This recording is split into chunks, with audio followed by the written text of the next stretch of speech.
আজকে আমার এই পরিস্থিতি দেখতে হবে। আল্লাহ, তুমি আমারে মাফ করে দিও। এই বাচ্চা মেয়েটার সাথে আমি খুব অন্যায় করে ফেলছি। আর এভাবে দাঁড়ায় থাকলে কিছুই হবে না। আমার কিছু একটা করতে হবে ওদের জন্য। যাই, ওদের সামনে যাই, ওদের সাথে কথা বলি।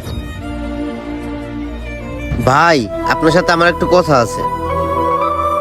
মা, তুমি আবার এই লোকটার তো কোনো ক্ষতি করো নাই? না না ভাই, ও কিছু করে নাই। সামনের বাজারে আমার একটা ভাতের হোটেল আছে।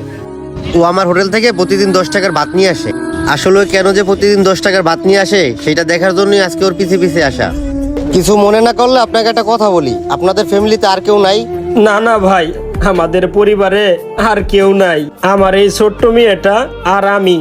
ওর বয়স যখন 1 বছর, তখন ওর মায়ে একটা টাকাওয়ালা ব্যাটারে পাইয়া ওর লগে চলে গেছে আমাকে দুইজনের রাইখা। ভাইয়া, কিছু মনে না করলে আর একটা কথা বলি। আপনাদের রাইখা ভাবি কেন চলে গেল? ভাইয়া, আমি তো অনেক গরিব। আমি তো একজন রিক্সা চালক। ওর বয়স